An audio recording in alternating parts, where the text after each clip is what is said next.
The cafe was already loud when he stepped inside. Orders shouted. Milk steamed. Laughter cracked over small tables.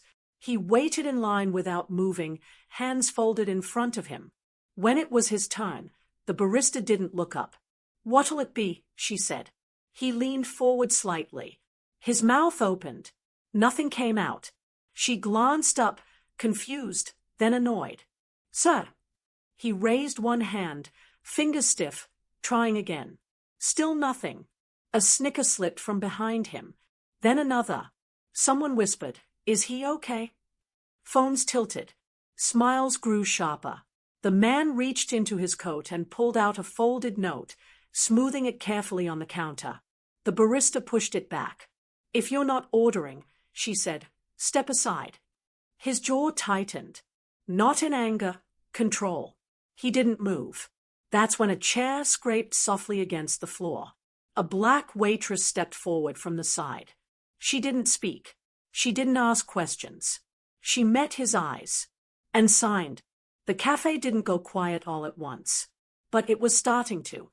The cafe didn't quiet down when the black waitress began to sign. At first, no one understood what they were seeing. A few people frowned. Someone laughed softly, unsure if this was part of a joke. The waitress signed slowly, carefully, her hands deliberate. Her face wasn't dramatic, just attentive. The silent man watched her hands as if they were fragile. He nodded once. Relief crossed his face so quickly most people missed it. The barista noticed. "What is this?" she asked, irritation sharpening her voice. "Are we doing charades now?" The waitress didn't look at her. She signed again. The man responded, hesitant at first, then steadier. His fingers moved with practiced control, as though he'd done this 1,000 times in private, and almost never in public. A murmur rippled through the line.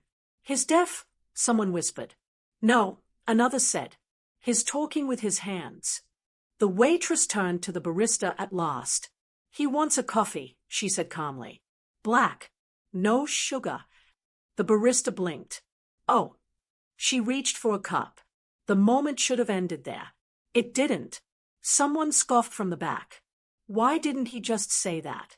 A few laughs followed, lighter now, safer. The cruelty had found its excuse. The silent man lowered his hands. His shoulders stayed square, but his eyes hardened, not with anger, but with something colder, something practiced. The waitress noticed. She leaned closer to him and signed again. This time, his answer was slower, more deliberate. Her brows drew together. "You don't have to," she signed. He shook his head once. Around them, people were already losing interest. Phones went back into pockets. Conversations resumed. The spectacle was over. Or so they thought. The waitress straightened. "He can't speak," she said aloud, not loudly, but clearly. "And he doesn't owe anyone an explanation." A pause. Not silence. Just hesitation. The barista slid the coffee across the counter without meeting the man's eyes. The waitress caught it before him. She held it out. For a second, he didn't take it. Then he did. Their fingers brushed. "Thank you," he signed. She nodded. "You're welcome." That should have been the end. It wasn't. As the man turned away from the counter, someone blocked his path. A young guy, early 20s, hoodie, phone already recording. "Hey," the guy said, grinning. "My followers are gonna love this." He stepped closer. "Do it again," he said. "The hand thing." The cafe shifted. Not dramatically, just enough. The waitress took a step forward. The silent man didn't. He looked at the phone, then at the man holding it, and slowly he raised one finger. Not in anger, in warning. The guy laughed. "What's that supposed to mean?" The silent man reached into his coat. The waitress inhaled sharply, not because she was afraid, because she recognized the movement. He didn't pull out a weapon. He pulled out a wallet. Leather. Worn. Heavy. He opened it just enough for the guy to see what was inside. The grin vanished. The phone lowered. The color drained from the guy's face. I didn't know. The silent man closed the wallet. He signed once. Simple. Final. The guy stepped back like he'd been burned. And right here, the narrator lowers his voice. If you think this ends here, you're wrong. Subscribe now, because what happens next is the reason this story exists. The silent man turned toward the exit, coffee still untouched.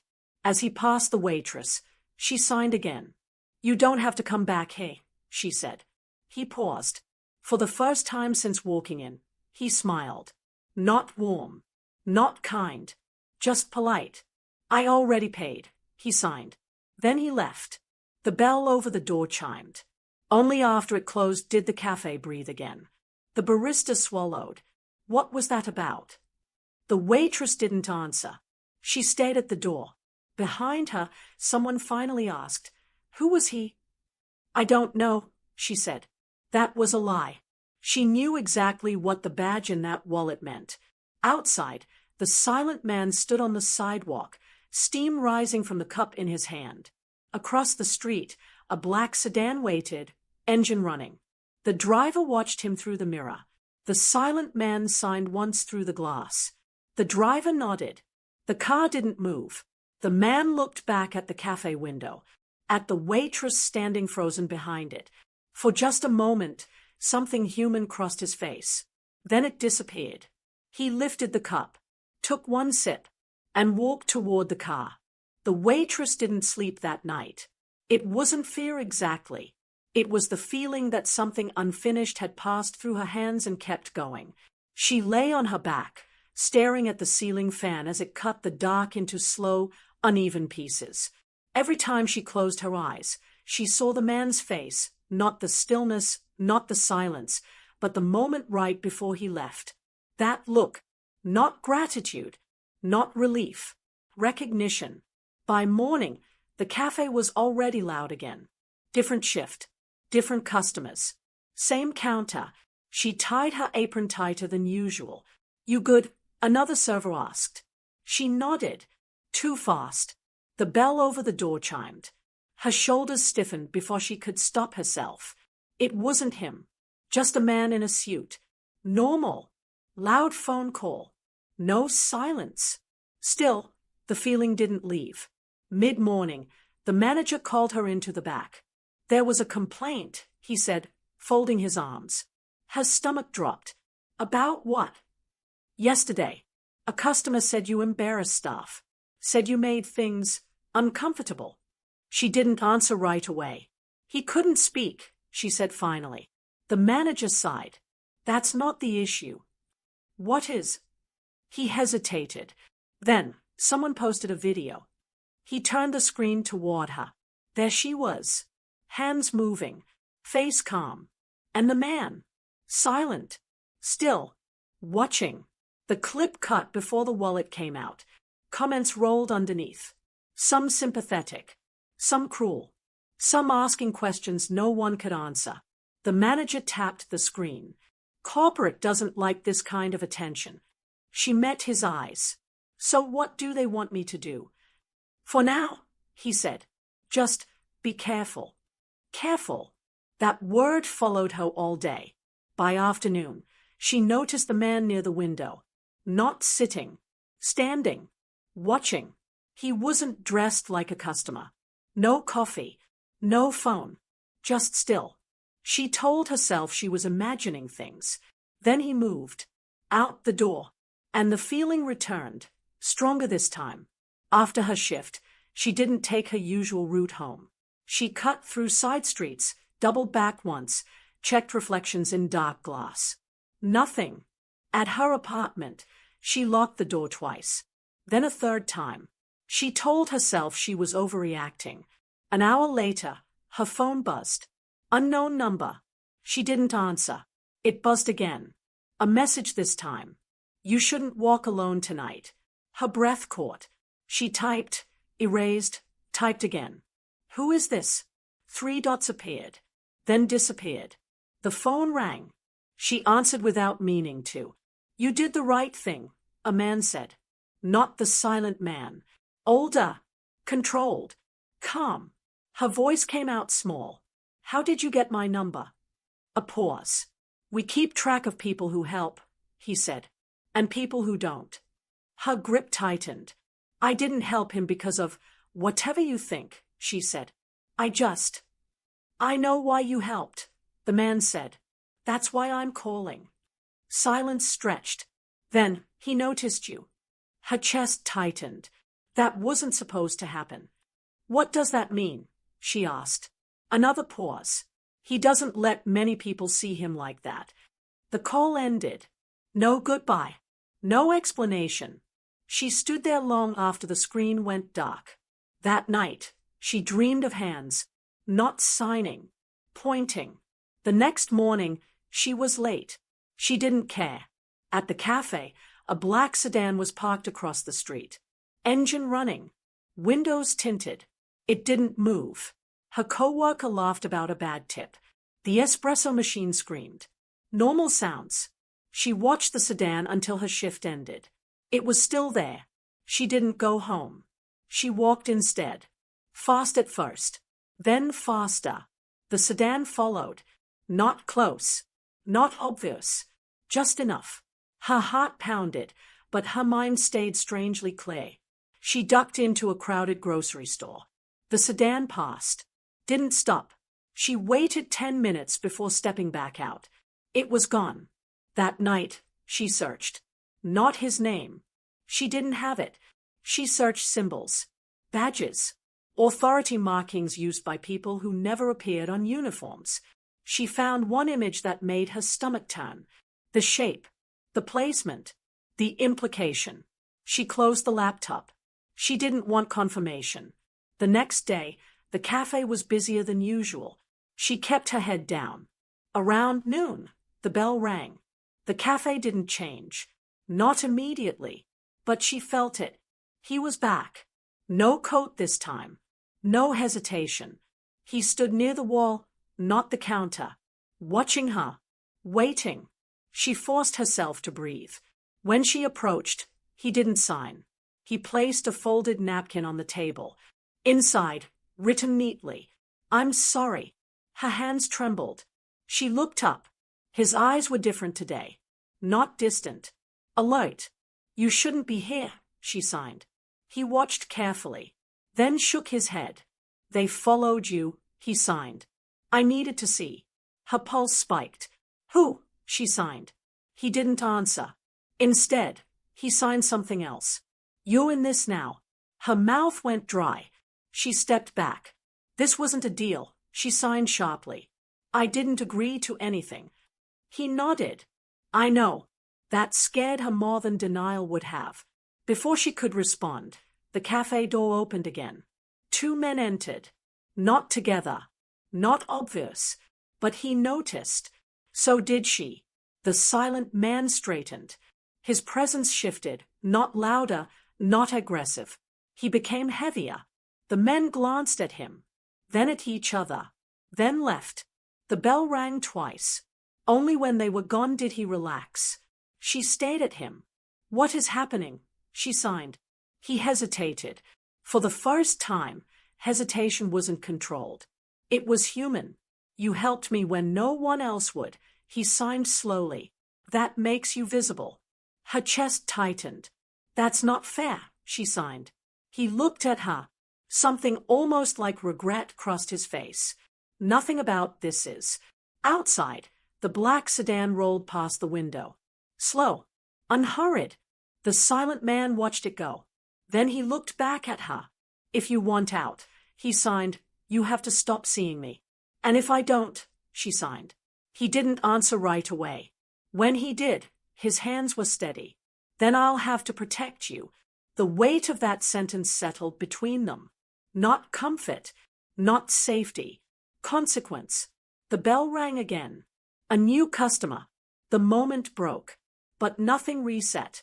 As she turned back toward the counter, she knew one thing with painful clarity. Yesterday, she had helped a stranger order coffee. Today, she had been noticed by something that didn't forget. And somewhere beyond the cafe, decisions were already being made. The first rule she learned was simple. Nothing bad happened immediately. That was the trick. The cafe stayed open. Customers kept coming. No threats. No warnings. Just normal. Too normal. The silent man didn't return the next day, or the day after. By the third day, she almost convinced herself she had imagined everything: the call, the sedan, the folded napkin. Almost. Then the mistake started. A delivery arrived late. The espresso machine failed inspection. Health compliance showed up without notice. Small things. Inconvenient things. The manager blamed the staff. Corporate sent emails filled with soft threats and hard language. "You still think this is about coffee?" her coworker joked. She didn't laugh. That night, she noticed someone waiting outside her apartment. Not hiding, not watching, just standing across the street. When she stopped walking, he stopped too. When she crossed, he crossed. She turned sharply. He didn't follow. He smiled. That smile stayed with her longer than fear ever could. The next morning, her manager pulled her aside. "Two men were asking questions," he said quietly. Her chest tightened. "About what?" "About you." The words landed heavier than they should have. "What kind of questions?" The manager hesitated. "The kind that don't have good answers." She didn't finish her shift. She didn't go home. She walked until her feet hurt, until the city thinned into long streets with no cafes, no glass, no reflections. She ducked into a public library, sat near the back, checked her phone. 3 missed calls. 1 new message. "Stop moving." Her breath caught. Another message followed. "You're being watched. Not by us." She didn't reply. She didn't have to. The silent man appeared between the shelves like he'd always been there. No sound. No rush. Just presence. "You shouldn't be here," she signed, panic leaking into the movement. "Neither should you," he replied. Her hands shook. "They came to the cafe." "I know. They asked about me." "I know." That made her angry. "You said stopping contact would get me out." His gaze held hers. "I said it might." The honesty stung more than a lie would have. Before she could respond, a voice echoed through the library. "Sir." A guard. Looking at him. Then at her. The silent man stepped back. "We can't be seen together anymore," he signed. "Not here." "Then why did you come?" she signed. He hesitated, then handed her a folded piece of paper. "Because they won't hurt you yet," he signed. "But they will test you." She unfolded the paper. An address. A time. "Tonight." "What is this?" she signed. "A decision," he replied. Then he was gone. She didn't follow. She should have burned the paper. She memorized it instead. That evening, the address led her to an abandoned parking structure near the harbor. No lights. No security. Just concrete and wind. She told herself she'd turn back. She didn't. At the center level, a single car idled. Black. Familiar. A man leaned against it. Not the silent one. Older. Sharper. Eyes that measured instead of threatened. "You're late," he said. "I wasn't invited," she replied. He smiled faintly. "You were chosen." Her stomach twisted. "For what?" "To prove you're not a liability." The word settled like a verdict. "I didn't do anything wrong." "That's rarely the point," he said. He gestured toward the car. Inside, someone was sitting. Bound. Gagged. Alive. Her breath caught. "No." The man studied her calmly. "We just need to know where your loyalty falls." "I don't have loyalty to you," she said. "That's what we're testing." She backed away. The man sighed. "You helped someone you didn't understand," he said. "That made you interesting. Now we need to know if you're dangerous."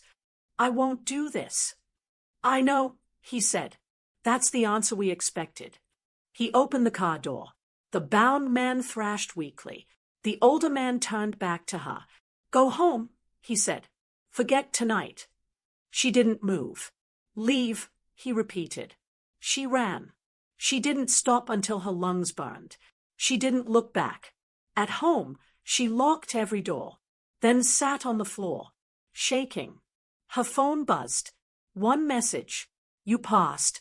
Her hands clenched. Another message followed. But now you belong to the problem. She threw the phone across the room. It didn't break. Nothing ever did when it mattered. The next morning, the cafe was closed. Police tape. Unmarked cars. No sirens. No explanations. She stood across the street, heart pounding. The silent man appeared beside her. She hadn't heard him approach. Was anyone hurt? She signed. Not there, he replied. She turned to him, anger finally breaking through fear. You knew? She signed sharply. You knew they would do this. His jaw tightened. I knew they would escalate. You said you'd protect me. I am, he replied. That didn't feel like protection. He looked at the cafe, at the tape, at the place where this all started. Protection doesn't mean safety, he signed. It means survival. She stared at him. From who? She signed. His hands moved slowly, carefully, from the people who decide who gets hurt so they don't have to. A black SUV rolled past them. Didn't stop. Didn't need to. The silent man watched it go, then turned to her. You still want out? He signed. She hesitated. Behind her, her life was already collapsing. Ahead of her, something dark awaited.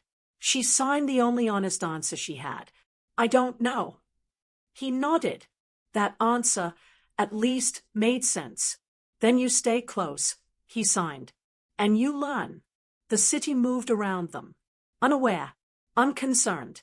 And somewhere, far above the streets, people were already adjusting plans. Because the test wasn't over. It had only confirmed one thing. She was no longer invisible. She stopped asking questions after that. Not because she understood. Because every answer arrived with a cost. The cafe stayed closed for 3 days. No statement. No explanation. Just a notice taped crookedly to the glass, temporary closure due to investigation. Investigation into what? No one said. She watched from across the street as workers removed equipment through the back door. Not hurried. Not careful. Like they already knew the place wouldn't reopen. This is my fault, she signed. The silent man stood beside her, hands still. No, he replied. This is how they erase variables. Variables, she signed. People, he corrected. She turned away. They didn't walk together anymore. Not openly.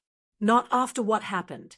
When they moved through the city, it was always offset, one crossing before the other, never close enough to draw attention, never far enough to lose sight. He taught her without teaching. Which streets cameras favored. Which corners went unwatched. How to tell when footsteps matched yours too closely. She learned quickly. Too quickly.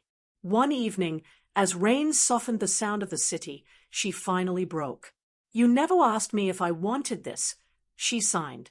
They stood under an awning, neon bleeding into wet concrete.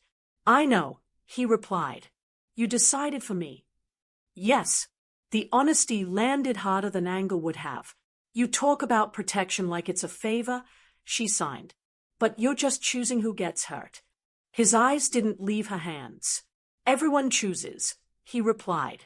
Most just pretend they don't. She laughed once. Sharp. Bitter. That's not morality, she signed. That's convenience. For the first time, his hands paused before answering. Morality is a luxury, he signed finally. It survives best when someone else is paying for it. She shook her head. That's not true. Then prove it. The challenge hung between them. Days later, the proof came. It arrived in the form of a name. A young man from her neighborhood, early 20s. White nights. Sometimes bought coffee before his shift. He had been arrested. No charges. No lawyer. No contact. Just gun. She found out through a friend. They said he was in the wrong place, the friend whispered. At the wrong time. The phrase echoed. She found the silent man at the harbor. His innocent, she signed. You know that. Innocence doesn't factor, he replied. Then make it, she signed sharply. You said you protect people. I protect outcomes. She stepped closer. Then change this one. He studied her, not calculating, evaluating. If I intervene, he signed, someone else will replace him. That's not justice. No, he agreed. It's balance. Her hands shook. You're letting him disappear so the system stays clean. His jaw tightened. I'm preventing something worse. Worse for who? She signed. He didn't answer. That was answer enough. That night, she made her own choice. She went to the station. Not the front desk. The back. She waited until someone noticed. I want to report misconduct, she said. The officer looked tired, uninterested. Do you have evidence? She hesitated. She had nothing concrete. No documents. No recordings. Just patterns. The officer sighed. Come back when you do. She left. Outside, the silent man was waiting. He didn't look surprised. You shouldn't have done that, he signed. You don't get to decide that anymore, she signed back. They stared at each other. For a moment, the city held its breath. They will respond, he warned. Let them, she signed. I'm done being quiet. His hands lowered. Then someone will get hurt. She swallowed. Someone already is. The response came faster than she expected. The next morning, the young man's body was found near the river. No signs of struggle. No witnesses. Cause of death, unknown. The news called it tragic, unavoidable. She watched the report in silence. Her phone buzzed once. This is why we don't improvise, the silent man wrote. Her hands curled into fists. You said you'd protect me, she signed when she found him later. You didn't say you'd protect them. I warned you, he replied. That wasn't a warning, she signed. That was permission. Something dark passed through his expression. I am not responsible for every outcome, he signed. No, she replied. You're responsible for which ones you allow. The space between them felt different now. Not tense. Broken. He looked at her like someone measuring damage they hadn't intended to cause. If you stay with me, he signed slowly, you don't get to pretend you're innocent. She nodded. And if I leave? His answer came immediately. Then you alone. The truth of it settled in her chest. Not as fear, as grief. Because somewhere inside her, she had hoped he would say something else. She turned away. I won't help you decide who disappears, she signed. Not anymore. He watched her walk off. Didn't follow. That night, her apartment door was unlocked when she got home. Nothing missing. Nothing disturbed. Except the message left on her kitchen table. A single photograph. Leaving the police station. Taken from across the street. On the back, written neatly. Choose carefully next time. Her breath shook. She sank into a chair. For the first time since the cafe, she cried. Not loudly. Not dramatically. Just enough to admit the truth. She wasn't caught between right and wrong. She was caught between power and consequence. And morality, real morality, wasn't winning. Across the city, the silent man stood alone on a balcony overlooking the harbor. He watched ships move like indifferent witnesses. His phone buzzed. She's unstable. The message read, This is your responsibility. He typed once. Give me time. A pause. Then the reply. Time costs lives. He closed his eyes. For the first time in years, his hands trembled. Not from fear. From doubt. Because for the first time, the person challenging his decisions wasn't an enemy. She was proof. And proof was harder to silence. The city didn't react to the death the way she expected. There were no marches. No outrage. Just a brief headline. A few comments. Then silence. By the second day, people had already moved on. She hadn't. She stopped answering messages. Stopped checking mirrors. Stopped pretending she could outrun what had started. On the third night, the silent man found her sitting on the steps of a closed train station. Rain darkened the concrete around them. You should leave the city, he signed. She didn't look up. Is that advice, or an order? Neither, he replied. It's an exit. She laughed quietly. You don't give exits. You give delays. He watched her for a long moment. They want a demonstration, he signed. Her head lifted slightly. Of what? Control. She stood. Over who? Over everyone who's watching. The demonstration came the next evening. A power outage. Not total. Selective. 3 districts went dark at once. Hospitals, traffic systems, communications. The news called it a technical failure. She knew better. She found him in a municipal building overlooking the grid control room. No guards. No uniforms. Just men in plain clothes watching screens. On one screen, traffic lights failed at an intersection already known for accidents. On another, a hospital generator flickered. Her chest tightened. You're going to let this happen, she signed. I didn't start it, he replied. But you can stop it. Yes. Then do it. He didn't move. On the screen, an ambulance stalled. Doctors shouted into dead radios.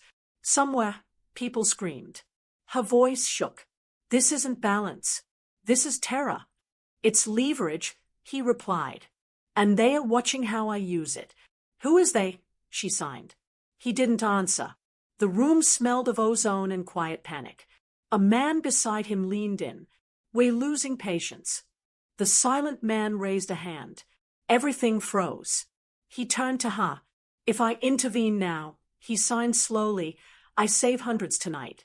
Yes, she signed urgently. Then do it. And tomorrow, he continued, they escalate. Because they learn I flinch. Her breath caught.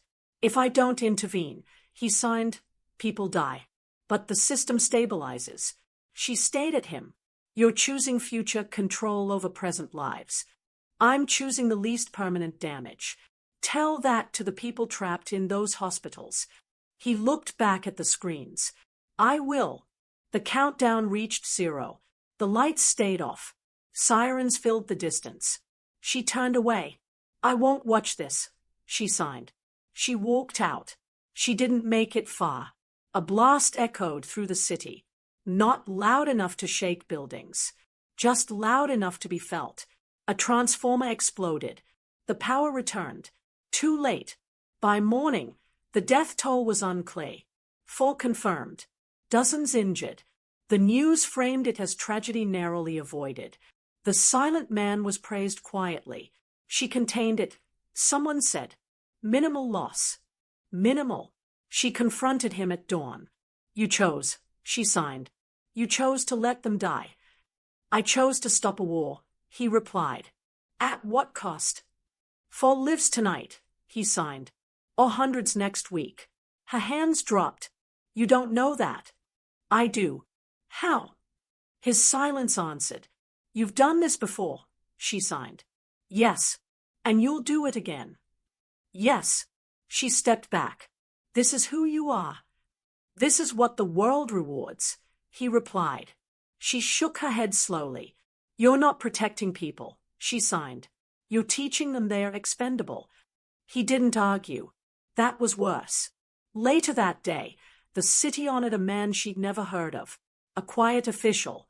A stabilizer. The silent man watched the ceremony from a distance. She didn't stand beside him. She stood with the families. No cameras. No speeches. Just grief. That night, she made another choice. She went public. Not with documents. With testimony. She told her story online. No names. No accusations. Just patterns. Just consequences. The video didn't go viral. Not at first. But it reached the people who mattered. By morning, the silent man was summoned. Not by his enemies. By his own. You crossed a line, a voice said through the speaker. He signed back calmly. So did you. You let her speak. I allowed a variable. That variable threatens stability. Then your stability was fragile. A pause. Then, you're losing influence. I know. Do you regret it? He thought of the cafe, the signing, the moment someone saw him without fear. No, he replied. The call ended. By evening, the city felt different. Not louder, sharper. She met him one last time on the bridge overlooking the river. You didn't stop me, she said. No. Why? He signed carefully. Because if I silence you, I become exactly what you think I am. She studied him. And if they silence me? His hands stilled. Then the choice won't be mine anymore. They stood together as the river moved beneath them, unconcerned, unjudging. You could walk away, she said. So could you. Neither of them did. Somewhere, plans shifted again. The system adjusted. And for the first time, it wasn't certain who it was adjusting for. Because the test had changed. It was no longer about control. It was about who would break first. The backlash didn't arrive loudly. It arrived efficiently. Her video disappeared within 12 hours. Not flagged. Not disputed. Erased. Links broke. Comments vanished. Accounts went silent. By the second day, people who had shared it claimed they never had. She watched it happen in real time, refreshing the page until the screen finally showed nothing at all. That was fast, she whispered.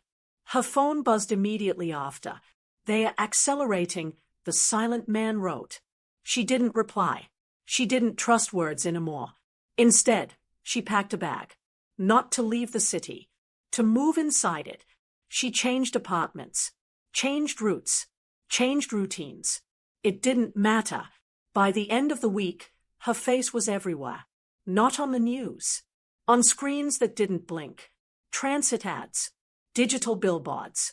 Background visuals in unrelated content. Her image frozen mid-sentence from the video. No sound. Just her mouth open, saying something no one could hear. The caption beneath it was simple. Unverified source. She felt sick. They are turning me into noise, she signed when she finally saw him again.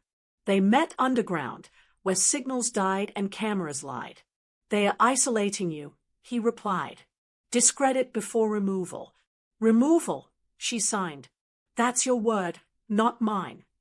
Not anymore. She watched his hands closely. They were steady. Too steady. You're losing leverage, she signed. A pause. Yes, that admission mattered. They are blaming you, she continued. For me. Yes. Then cut me loose. His eyes lifted. If I do that now, they'll assume I'm hiding something worse. She laughed softly. So I'm insurance. So are they, he replied. That was the first time she realized something else was wrong. He wasn't just protecting her. He was being boxed in. The next move came without warning. A press conference. Mid-level officials. Clean suits. Calm voices. They spoke about misinformation. About instability. About the danger of emotional narratives interfering with public safety. Then her name appeared on the screen. Not accused. Diagnosed. She has a history of erratic behavior, one official said gently. She was emotionally compromised by personal loss. The loss they meant hadn't happened yet, but it would. Within hours, her landlord received a notice. Her lease was terminated. Within minutes, her bank account froze. She tried calling a friend. The number rang, then disconnected. She didn't cry. She didn't scream. She went very, very still. That night, they came for someone else. A former co-worker, the one who joked about the cafe. He was found unconscious in his car. No charges. No explanation. Just a warning written in clean language. Collateral association increases risk. She slammed the message onto the table. This is my fault, she signed. The silent man watched her carefully. It's consequence. That's not the same thing. It is when power is involved. She stepped closer. You said morality was a luxury, she signed. Now look at what it costs. For the first time, his gaze wavered. I never said I liked the price. The city darkened again 2 nights later. Not an outage. A shutdown. Transportation paused. Signals dropped. Emergency channels overloaded. This time, there was no countdown. Just chaos. She knew what it meant. "They are forcing your hand," she signed urgently. "Publicly." "Yes. And you'll choose again." "Yes." She grabbed his arm. "Then choose wrong," she signed. "Just once." His eyes snapped to hers. "If I do that," he signed, "they'll remove me." "Good," she signed. "Let them." "And replace me with someone worse." She let go. "You don't know that." "I do." Sirens echoed above them. Somewhere, someone was dying again. Not because of choice. Because of delay. She backed away. "I won't be part of this," she signed. He didn't stop her. That scared her more than pursuit would have. She went to the one place they wouldn't expect. The cafe. Still closed. Still taped off. She slipped inside through the back. Dust clung to the counters. The place where everything started looked smaller now. She sat at the counter, pulled out her phone, and recorded again. No story. No explanation. Just facts. Names. Dates. Patterns. She uploaded it to a network that didn't belong to any country. Then she waited. The response was immediate. Not likes. Movement. Servers mirrored. Accounts echoed. Too fast to erase cleanly. Her phone buzzed nonstop. She didn't answer. Outside, footsteps approached. Not rushed. Not hidden. She didn't run. The door opened. It wasn't the silent man. It was 3 people. Plain clothes. Calm expressions. One of them smiled. "You made this difficult," he said. She stood. "I made it visible." "That's not the same as winning." "I'm not trying to win." "Then what are you trying to do?" She thought of the cafe. The silence. The signing. "I'm trying to make it hurt to look away." The man nodded slowly. "That's unfortunate." Behind them, another figure entered. The silent man. The room froze. He stood between them and her. Not aggressive. Definitive. "This stops now," he signed. The men exchanged glances. "You don't have the authority anymore," one said. "I still have reach. You have seconds." He turned to her. For the first time, his hands shook openly. "If you stay," he signed, "this ends badly." "If I leave," she replied, "it ends quietly." That was the difference. She stepped forward, stood beside him. "I'm not invisible anymore," she said aloud. "And neither are you." The men's smiles vanished. One of them spoke into his sleeve. "We have confirmation," he said. "Proceed." Some way above them, something shifted. Not lights. Not power. Narrative. The city screens flickered. For just a moment. And then her video appeared again. Everywhere. Unfiltered. Unlabeled. Just truth. The men swore under their breath. The silent man closed his eyes. Because he knew what came next. Exposure never ended things. It escalated them. Sirens converged. Drones lifted. And somewhere, far from the cafe, a final decision was already being prepared. Not about her. Not about him. But about how many people would have to suffer to make the problem disappear. The city didn't explode. That was the most unsettling part. After the screens flickered and her video reappeared, nothing happened for almost an hour. No sirens near the cafe. No forced entry. No gunfire. Just silence. The men who had come for her backed away slowly, as if the air itself had changed density. "This isn't over," one of them said quietly, already retreating. The silent man didn't respond. He watched them leave, eyes tracking every movement until the door closed behind them. Only then did he exhale. Not relief. Calculation. "We bought time," she said. "No," he signed. "We spent it." Outside, the city screens began to change again. Her video disappeared, not erased this time, but replaced. A press statement. Emergency tone. Calm faces.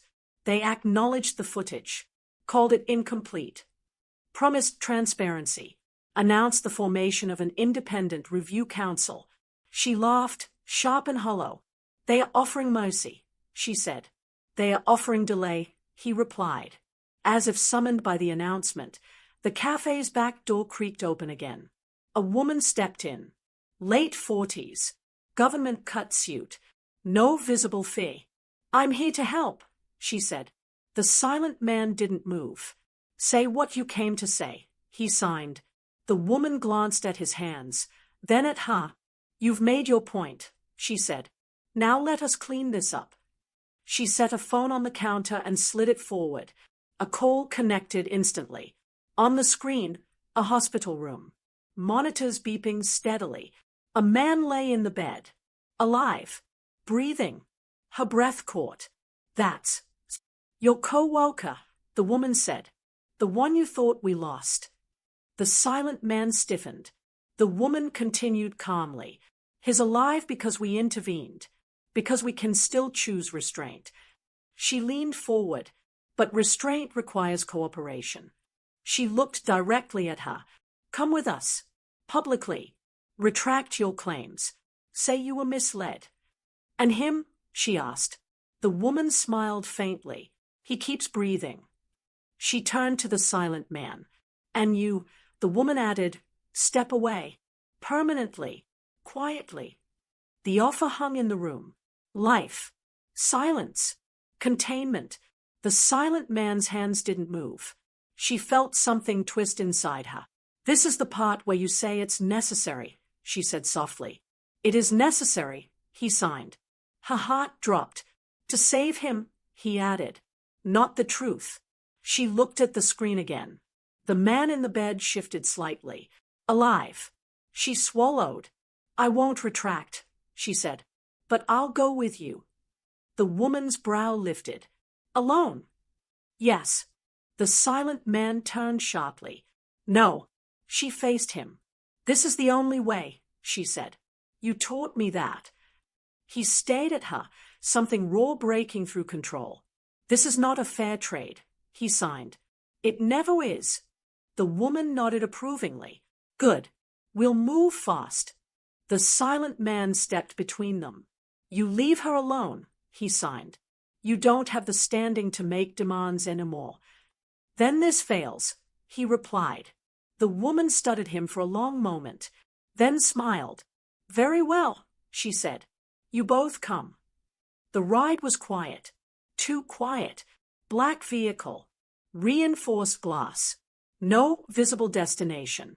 She watched the silent man in the reflection. He looked smaller here. Not weaker. Trapped. The building they arrived at wasn't marked. No flag. No signage. Inside, everything was white and soft-edged, like a place designed to erase tension rather than resolve it. They separated them immediately. No, she protested. This is temporary, the woman said. For clarity. The door closed between them. Alone in the room, she waited. Minutes stretched. Then the screen lit up. The woman again. You're being offered protection, she said. A new identity. A platform. Carefully managed. And the truth, she asked. The woman tilted her head. Survives in fragments. No, she said. It dies quietly. The woman sighed. You're emotional. That's expected. I'm rational, she replied. You're afraid. A flicker of irritation crossed the woman's face.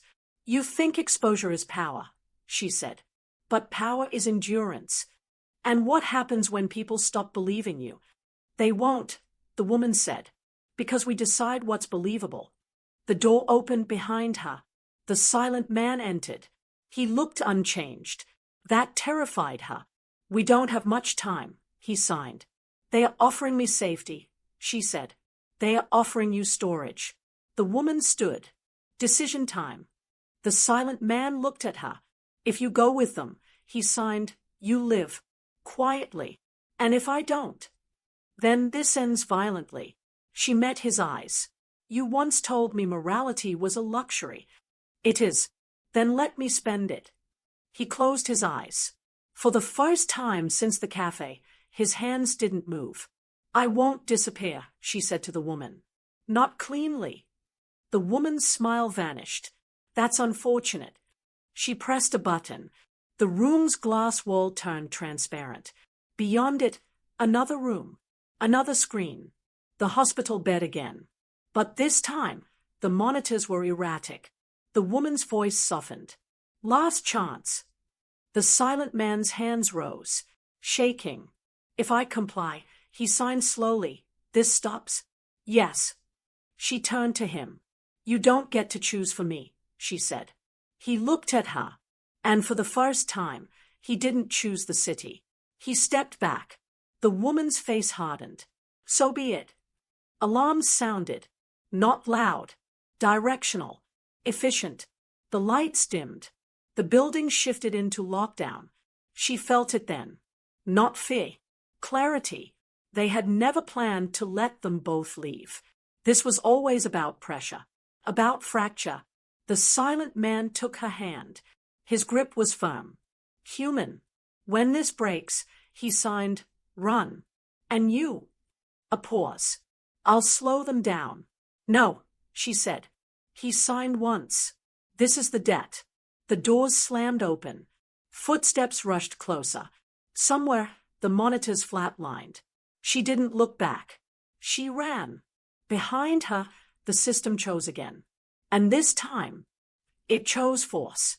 She didn't know how long she ran, only that her lungs burned and her legs stopped feeling like they belonged to her.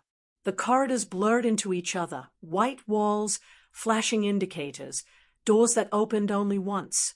Somewhere behind her, the building hummed with controlled panic. Not chaos. Containment. She burst through a service exit and into the night.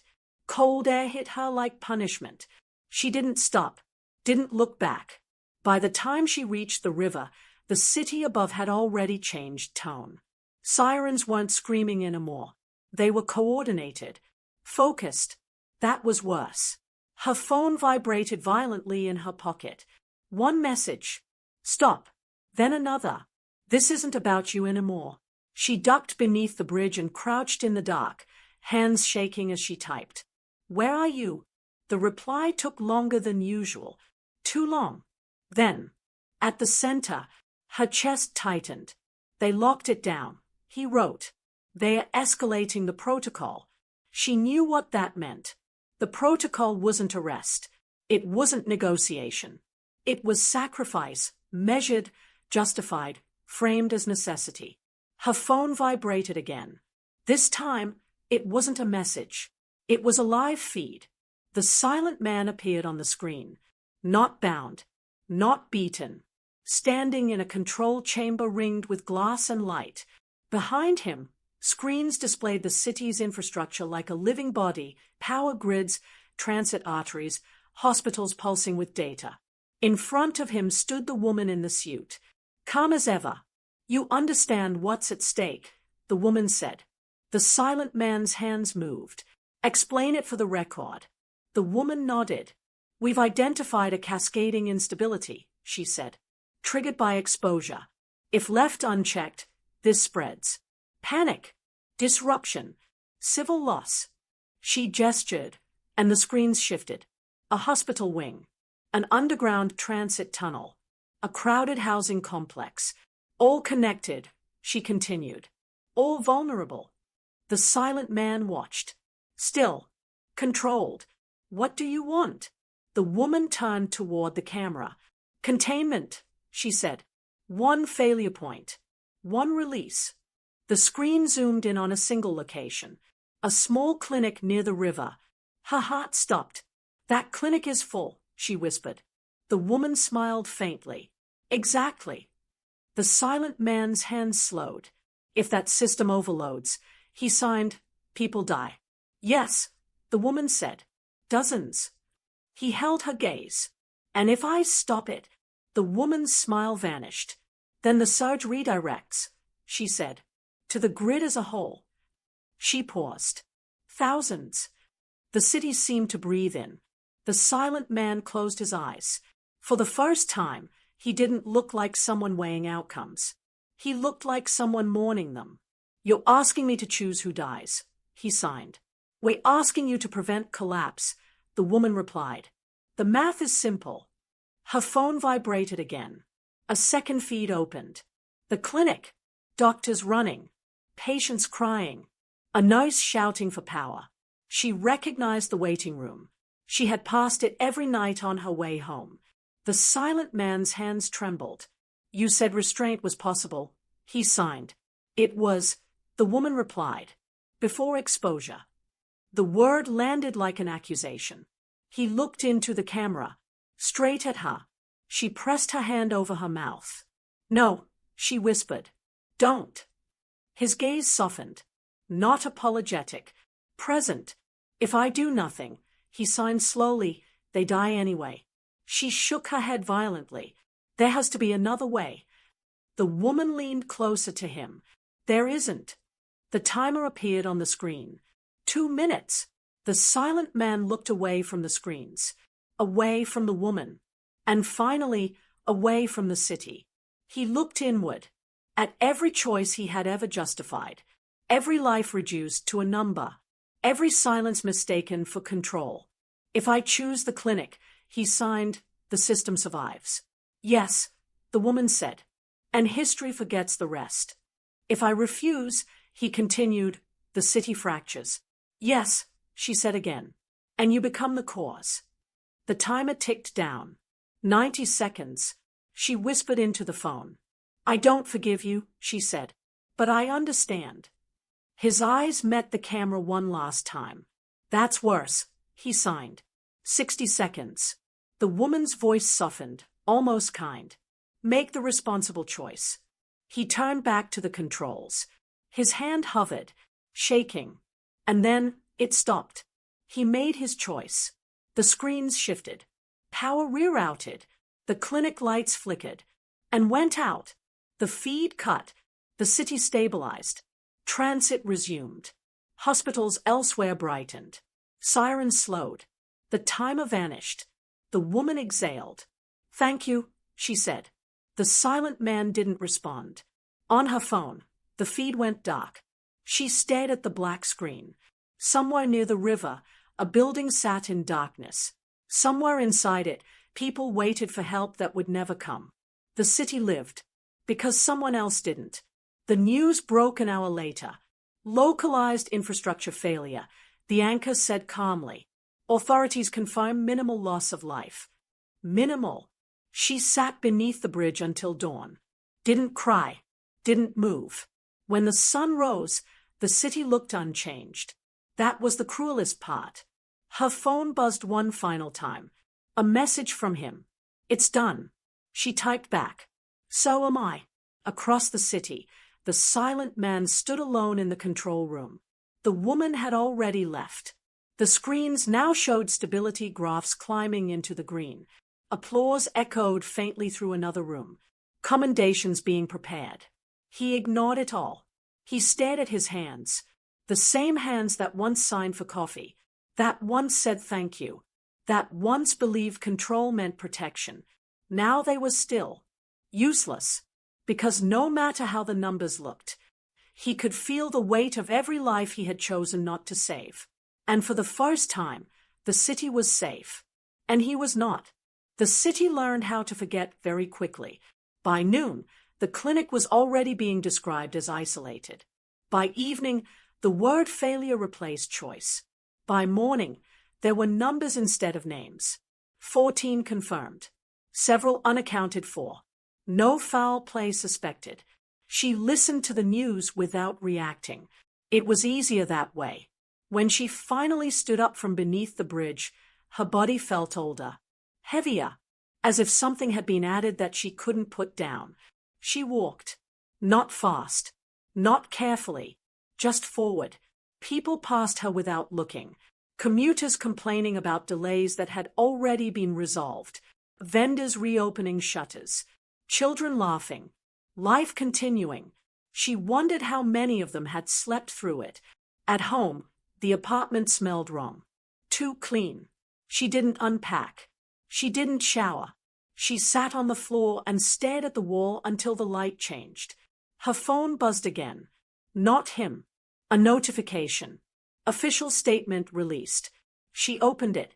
The language was perfect. Regret without responsibility.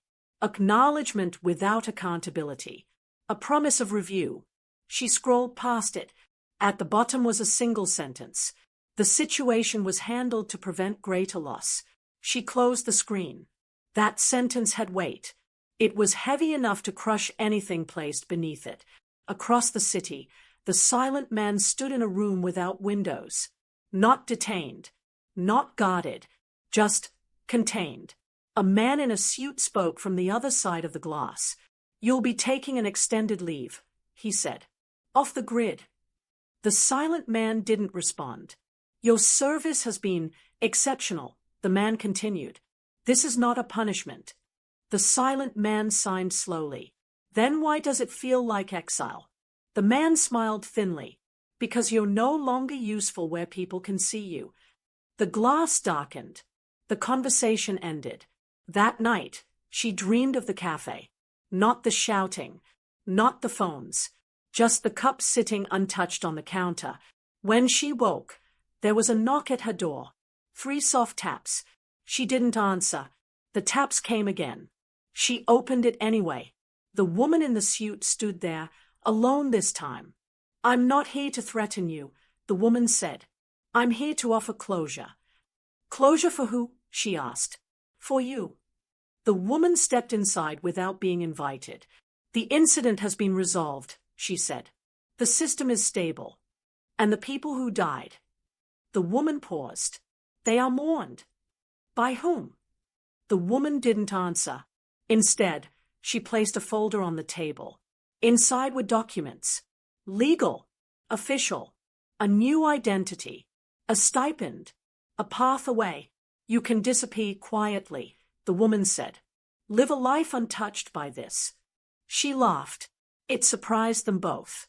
"You think disappearing is peace," she said. "It's just silence with furniture." The woman's expression hardened. "You don't win by staying," she said. "I'm not trying to win." The woman studied her. "Then what do you want?" She thought of the clinic, the dark, the people waiting. "I want it to be harder next time," she said. The woman closed the folder. "That's not something we allow." "I know." The woman stood. "This is the last time we speak," she said. "Good."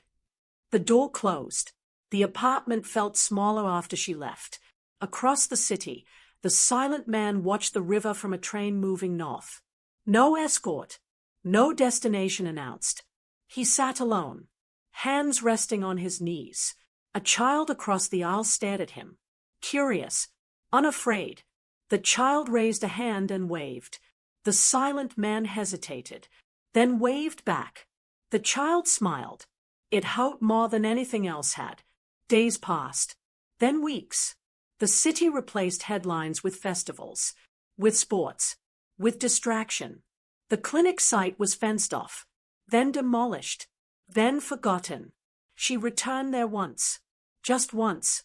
There was nothing left. She placed her hand on the empty ground and closed her eyes. "I remember," she whispered. Somewhere far away, the silent man did the same thing. Not at the clinic. At nothing. Because there was nothing left that felt like a beginning. One evening, her phone buzzed.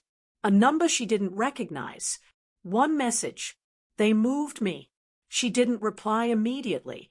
Then, "I don't expect forgiveness." She typed slowly. "I don't have any." A pause. Then, "Do you regret speaking up?" She stayed at the question. Outside, people laughed. Cars passed. Life moved. She typed back. "No." Another pause. "I regret believing the math." She put the phone down. For the first time since the cafe, she slept without dreams. In the weeks that followed, small things changed. A journalist asked questions that weren't supposed to be asked. A committee delayed a vote. A system hesitated where it once moved smoothly. Nothing broke. Nothing fixed. But friction appeared. And friction, she knew, was where truth survived. One morning, she walked past a new cafe. Different name. Same counter layout. A man stood in line ahead of her. He struggled to speak. The barista sighed. She stepped forward without thinking. Signed. The man's face lit up. Relief. Recognition. The moment passed quietly. No phones. No laughter. Just understanding. As she left, she realized something. The city would never remember the clinic. It wouldn't remember the choice. It wouldn't remember the man who made it. But moments like this, they accumulated. Invisible. Persistent.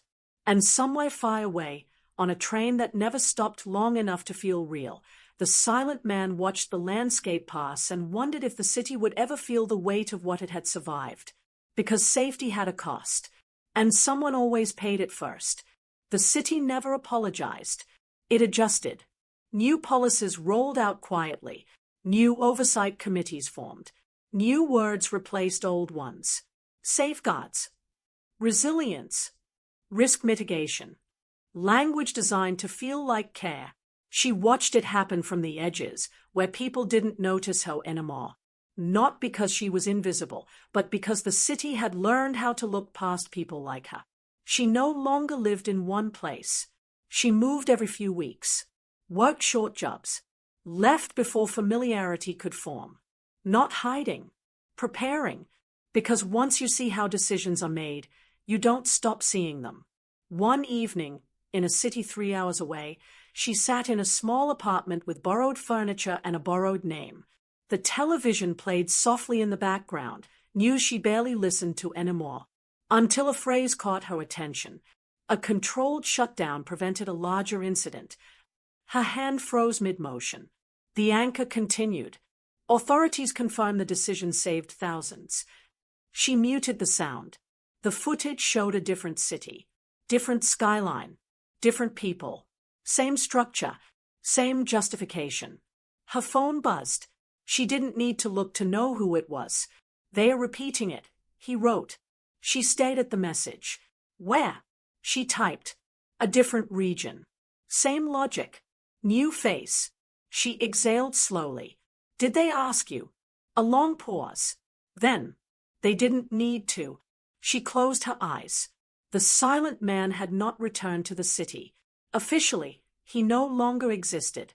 No title. No position. No authority anyone could point to.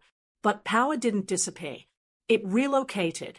He lived between stops now, moving when told, waiting when instructed, consulted when outcomes mattered and blamed when they didn't. A ghost with a skill set. He stood on a platform late one night, watching trains come and go. A young woman nearby argued loudly on her phone. A man shouted at a conductor. Someone laughed. Life. He raised his hands absent-mindedly, signing words no one was meant to see. Not again. He didn't know who he was speaking to. Maybe himself. Maybe the city. Maybe the people who would never know what had been done for them. Across the platform, a screen flickered. Emergency broadcast. Brief. Technical. Unemotional. He felt it before it finished. A decision was being made. Again. His phone buzzed. This time, not a message. A location. A countdown. He closed his eyes. For a moment, just a moment, he considered letting it ring out. Letting someone else choose. But the truth was already settled. The system didn't remove people like him. It recycled them. She arrived at the location before he did. An old civic building. Rebranded. Renovated. Same bones. She slipped inside unnoticed. She had learned how. Inside, the air felt wrong, too calm, too prepared. Screens lined the walls. Live feeds. Data streams. Predictive curves. A man stood at the center of the room, younger than the last one. Cleaner. More confident. He turned when he saw her. You shouldn't be here, he said. She smiled faintly. You said that last time too. He frowned. You don't belong in this conversation. She gestured to the screens. Neither do the people you're deciding for. He crossed his arms. We're preventing chaos. She stepped closer. No, she said. You're managing it. He looked at her carefully now. Do you know what happens if we hesitate? He asked. Yes, she replied. People die. And if we don't? She held his gaze. People die, she said. Just fewer. Just quieter. The silent man entered behind her. No announcement. No authority badge. But the room shifted anyway. The younger man straightened. You're not cleared for this. I never the silent man signed. The countdown on the central screen ticked lower. Another city. Another clinic. Another trade. The younger man gestured to the screen. This is simple, he said. One controlled loss prevents widespread collapse. She turned to the silent man. They want you to choose again, she said. He looked at the screen. At the numbers. At the lives already abstracted. They always do, he signed. She stepped in front of the controls. Then don't, she said. The room went silent. The younger man laughed nervously. You don't understand the scale. I understand the pattern, she replied. And so do they. She looked directly into the nearest camera, into whatever room was watching this feed. You keep saying this is necessary, she said. So here's the question you never answer. The countdown reached 30 seconds. If saving thousands always requires sacrificing a few, she continued, who decides which few deserve to disappear? No one answered. The silent man stared at the timer. His hands lifted, then stopped. For the first time, he didn't reach for the controls. The younger man shouted, do something. The silent man lowered his hands. No, he signed. The countdown continued. 20 seconds. The system hesitated. Not enough to stop. Enough to feel. She stood beside him. What happens now? She asked quietly. He didn't look at her. Now, he signed. The city finds out what happens when no one chooses. 10 seconds. Alarms began to rise. Not screaming. Questioning. The younger man backed away from the console. This will spiral, he yelled. 5 seconds. She looked at the silent man. Not angry. Not afraid. Certain. The screen froze. The countdown vanished. Every feed went dark. The building lights flickered. Somewhere, systems failed to respond as expected. Not catastrophically, but unpredictably. The city didn't collapse. It stalled. And in that stall, people noticed. Sirens rose, not coordinated this time. News anchors stumbled. Officials contradicted each other. Confusion spread faster than fear. The younger man whispered, "What did you do?" The silent man answered slowly, "I stopped making it easy." She exhaled. Outside, the city held its breath. Not saved. Not doomed. Uncertain. And uncertainty was dangerous, but it was also honest. She turned to him. "This doesn't end here," she said. "No," he signed. "It begins again." She nodded, then looked straight at the camera, at the audience, at the people who had watched every choice, every silence, every justification. And she asked the question the city never would.